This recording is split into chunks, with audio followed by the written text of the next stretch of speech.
오늘 하나님께서 주시는 말씀 시편 150편 1절에서 6절 말씀 한 절씩 교독하겠습니다. 할렐루야, 그 성소에서 하나님을 찬양하며 그 권능의 궁창에서 그를 찬양할지어다. 그의 능하신 행동을 인하여 찬양하며 그의 지극히 광대하심을 조차 찬양할지어다. 나팔 소리로 찬양하며 비파와 수금으로 찬양할지어다. 소고치며 춤추어 찬양하며 현악과 퉁소로 찬양할지어다. 큰 소리 나는 재금으로 찬양하며 높은 소리 나는 재금으로 찬양할지어다. 호흡이 있는 자마다 여호와를 찬양할지어다. 할렐루야, 아멘. 자, 오늘 본문 시편 150편은 우리가 잘 알듯이 시편의 마지막 장이 됩니다.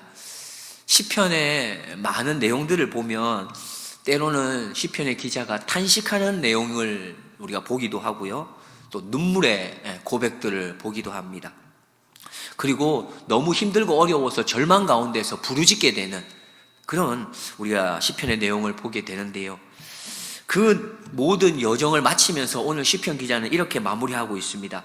할렐루야, 할렐루야로 이렇게 마치고 있어요. 하나님을 찬양하라, 할렐루야, 이렇게 마무리를 짓고 있습니다. 우리가 읽어본 것처럼 시편 150편을 첫 번째 시작할 때도 하나님을 찬양하라 라는 말인 할렐루야로 시작하고, 마지막 마칠 때에도 하나님을 찬양하라, 할렐루야로 이렇게 결론을 맺고 있습니다. 시편 기자는 마지막 결론이 되는 시편 150편에서 무엇인가를 장황하게 설명을 하거나 또 논증을 하거나 이러지 아니하고 그저 한 가지에 집중해서 반복해서 이야기하고 있습니다. 아마 한 11번 정도 말하는 것 같은데요, 무엇을 얘기하고 있습니까? 찬양하라를 계속해서 이야기합니다. 하나님을 찬양하라, 여호와를 찬양하라, 찬양하며 또 찬양해라 말합니다. 자, 그러면서 우리에게 오늘 이 내용에서 분명하게 말하고 있는 것이 몇 가지 있는데요, 그러면 찬양은 어디서 해야 하는가? 또 왜 찬양을 하는 것인가? 어떻게 찬양해야 되고 누가 찬양해야 하는 것인가? 이런 것에 대해서 오늘 말씀해 주고 있습니다. 오늘 우리는 시편 기자의 마지막 그런 외침인 호흡이 있는 자마다 여호와를 찬양할지어다, 이렇게 말씀한 이 말씀 앞에서 함께 은혜를 나누고자 합니다. 1절 말씀을 보면 할렐루야, 그 성소에서 하나님을 찬양하며 그 권능의 궁창에서 그를 찬양할지어다. 무슨 말입니까? 어디에서 찬양해야 하는가? 이거를 말하고 있는 것이죠. 첫 번째로는 성소에서 찬양해라 말합니다. 성소는 거룩한 곳이지요. 성소는 하나님의 임재가 충만하게 임한 곳이고 하나님의 백성들이 함께 모여 찬양하며 예배하는 곳입니다. 바로 그 성소에서 하나님께서는 찬양해야 될 것을 말합니다. 다시 말하면 하나님의 백성들을 향한 말일 것입니다. 하나님의 백성들아, 너희가 성소에 있다면 찬양하는 것이 마땅하다라고 말씀하는 것이죠. 우리는 어떻습니까? 하나님의 성전 앞에 나오면 여러분 찬양하고 계십니까? 우리가 예배드리는 우리의 성전 안에는 하나님을 찬양하는 소리가 울려 퍼지고 있습니까? 간혹 이런 말을 들어봤는지 모르겠습니다. 찬양은 예배의 장식이 아니라 찬양은 예배의 중심이다. 왜 그러냐 하면 우리는 흔히 준비 찬양이란 말을 쉽게 하게 됩니다. 여러분 너무 쉽게 하죠, 준비 찬양. 그런데 사실 이 말은 하나님께 예배를 드리기 전에 예배를 준비하기 위한 찬양이다라는 의미를 담고 있는 것이죠. 이러한 생각을 가지게 되면 우리는 찬양을 마치 교회에서 어떠한 모임이나 어떠한 만남을 위한, 그렇게 그것을 위한 진행을 할 때 필요한 하나의 도구로 여길 수 있다는 겁니다. 찬양이 중심이 아니라 예배가 설교가 중심이고 설교를 위해서 준비하게 되는 찬양이라는 것이죠. 그러나 우리가 분명하게 알아야 할 것은 찬양 그 자체가 바로 예배가 된다는 것입니다. 찬양과 함께 무엇이 시작되는 것입니까? 예배가 시작된다는 것입니다. 그래서 준비 찬양이라는 말을 하면 안 된다라는 말도 있는 것이죠. 무언가를 준비하기 위해, 무언가를 마련하기 위한 그냥 하나의 도구가 찬양이 아니다라는 것입니다. 계속해서 1절 하반절에 보면 시인은 또한 어디에서 찬양하는 것을 말씀하고 있냐 하면 그의 권능의 궁창에서 그를 찬양하라 합니다. 권능의 궁창이란 하나님의 능력으로 창조되어진 자연 만물을 우리는 생각할 수 있을 것 같습니다. 하늘과 땅, 온 우주를 바로 궁창으로 볼 수 있겠죠. 결국 이 말은 찬양은 성소 안에서만 하는 것이 아니라 삶의 모든 자리에서 울려 퍼져야 한다. 우리가 자연 만물을 보면서 하나님께 찬양 올려드려야 함이 마땅하다 말하고 있는 것입니다. 다윗은 어떠했습니까? 죄 없이 도망자의 삶을 살고 있으면서도 그는 하나님께 찬양했습니다. 요셉은 억울한 누명으로 감옥에 갇히면서까지도 하나님에 대한 믿음을 포기하지 않고 찬양했던 자입니다.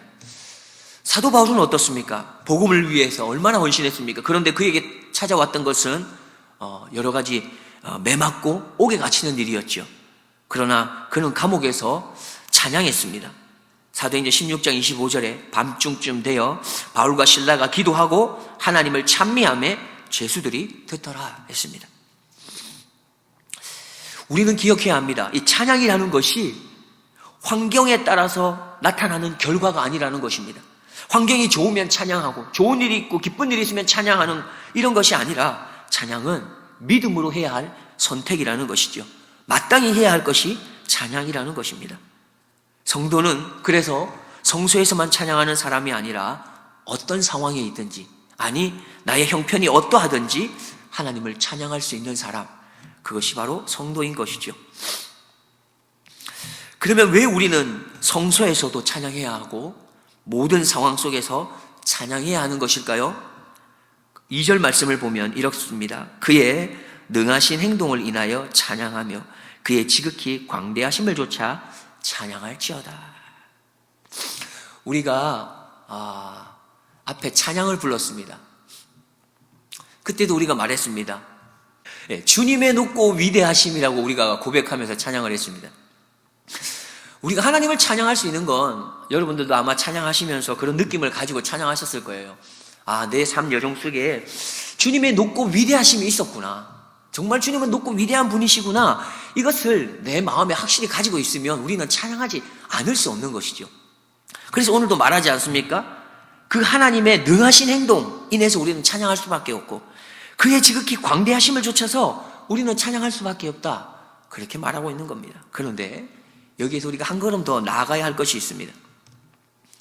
옛적에, 과거에 성경 속에서 그렇게 일하셨던, 능하신 행동을 행하셨던, 놀라운 일을 행하셨던 그 하나님을 찬양하는 뿐만 아니라 지금 현재 내 삶 속에서도 하나님이 일하시고 계신 그 능하신 손을 보고 하나님의 놀라우신 위대하신 능력을 볼 수 있다면 우리는 찬양할 수밖에 없다는 것이죠.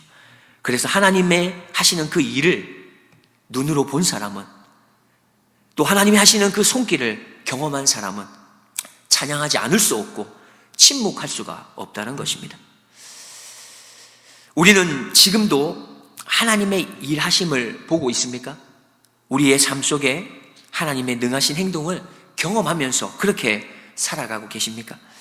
찬양은 나의 문제가 싹 사라졌기 때문에 나오는 것이 아니라는 것이죠. 찬양은 나의 문제보다도 훨씬 크신 바로 그 하나님을 보았을 때에, 그 하나님을 만났을 때에 그때 터져 나오는 고백이 바로 찬양인 것입니다. 계속해서 3절부터 5절을 보면은 시인은 이제 찬양의 방법에 대해서 이야기합니다. 나팔로 또 찬양해라. 비파와 수금, 소고치며 춤추며 찬양하고 현악과 통소로 찬양하고 큰 소리 나는 재금으로 찬양하고 높은 소리 나는 재금으로 찬양해라 말합니다. 한마디로 말하면 너희가 할 수 있는 한 모든 것을 동원해서라도 하나님을 찬양해라 말씀합니다. 간단하게 하라는 것이 아닙니다. 심플하게 하라는 것이 아니에요. 내가 하나님께 올려드릴 수 있는 최선의 것들을, 모든 것들을 가지고 하나님께 찬양하라 말씀하고 있습니다. 그리고 이렇게 하나님을 찬양하는 모든 방법들을 소개한 것은 한 가지의 메시지를 우리에게 보여주고 있습니다. 하나님께서는 다양한 사람들이 또 각양각색의 그 모습으로 찬양을 하지만 그것이 한 마음, 하나가 돼서 하나의 하모니를 이루어서 하나님을 찬양하기를 원하신다는 것입니다. 혹시 여기 악기를 잘 다루지 못해서 찬양하게 되는 어떤 무리들과의 만남에 좀 어색해하는 분들이 혹 계십니까? 아니면 목소리가 아름답지 못해서 예를 들면 음치이거나 박치이거나, 사실 음치와 박치는 조금 심각한 것이긴 하지요. 어쨌든 그렇게 목소리가 아름답지 못해서 나는 찬양할 수 없어 라고 생각하는 분이 혹 계십니까? 우리가 악기를 다루지 못해도, 목소리가 좀 아름답지 못해도 우리는 찬양할 수 있는 것입니다. 왜 그렇습니까? 일단 하나님께서 우리의 찬양 받으시는 것을 기뻐하기 때문이고, 그 하나님께서 우리를 또한 찬양할 수 있도록 창조하셨기 때문에 그런 것이죠. 그래서 우리는 악기도 아니고요, 목소리도 아니고, 우리는 몸으로라도 찬양할 수 있다는 겁니다. 손으로도 찬양할 수 있고요, 발을 구르면서도 찬양할 수 있습니다. 우리의 얼굴빛을 통해서도 찬양할 수 있고, 손뼉을 치면서도 찬양할 수 있고, 고함을 치며 외치면서도 찬양할 수 있고, 때로는 하나님 앞에 나와 묵묵히 아무 말 없이 눈물로만으로도 찬양할 수 있는 것이죠. 하나님은 우리 모두를 찬양의 도구로 지으셨기 때문입니다. 그래서 시인은 마지막으로 6절에서 이렇게 선포하고 있지 않습니까? 6절 말씀 함께 보도록 하겠습니다.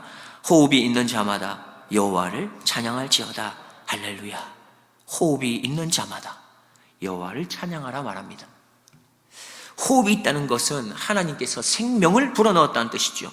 즉 생명에 있는 모든 것들은 찬양해야 된다 말합니다. 사람뿐만이 아닙니다. 온 세상 가운데 있는 호흡이 있는 것이라면 모두가 찬양해야 한다 말하고 있는 것입니다. 또한 구원받은 하나님의 백성으로서는 이 찬양이라는 것이 마땅한 감사의 표현인 것이죠. 그래서 우리의 입술에서 이 찬양이 끊어지지 않도록 우리는 해야 합니다. 우리의 입술에 찬양이 가득하게 된다면, 그렇게 되면 우리의 입술에 때로는 시기하고 질투하고 원망하고 불평하는 것들이 찾아오지 못할 것입니다. 찬양이 끊어지지 않는다면 어떻게 시기와 질투, 원망 이런 것들이 찾아올 수 있겠습니까? 이 시간 우리가 이렇게 고백하면 참 좋겠습니다. 제가 이 말씀을 준비하면서 떠올랐던 찬양인데요, 가사가 참 간단합니다. 찬양하라 내 영혼아, 찬양하라 내 영혼아, 내 속에 있는 것들아 다 찬양하라. 이 가사가 끝입니다. 찬양하라 내 영혼아, 찬양하라 내 영혼아, 내 속에 있는 것들아 다 찬양하라. 우리 한번 같이 해보겠습니다. 찬양하라 내 영혼아, 찬양하라 내 영혼아, 내 속에 있는 것들아 다 찬양하라.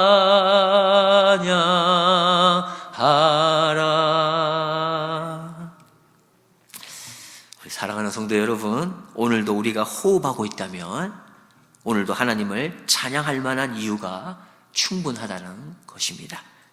이 말씀을 붙들고 오늘도 찬양으로 승리하는 우리 모두가 되기를 주님의 이름으로 축복드립니다. 우리 기도하겠습니다. 하나님 아버지, 우리에게 호흡할 수 있는 복을 주셔서 감사합니다. 우리가 호흡하는 동안에 창조주 하나님을 찬양하고 구원자 하나님을 찬양하고 우리의 인도자요 보호자요 능력자이신 이 하나님을 찬양하게 하여 주옵소서. 옛적에 만난 하나님을 찬양하는 그 자리에서 한 걸음 더 나아가서 지금 내 삶 속에서 일하고 계시는 그 놀라우신 하나님을 만나고 경험하며 새 노래로 찬양할 수 있는 하나님의 백성들이 다 될 수 있도록 축복해 주옵소서. 우리를 더 좋은 길로 인도하시기를 기뻐하시는 나의 구주 예수 그리스도의 이름으로 기도드리옵나이다.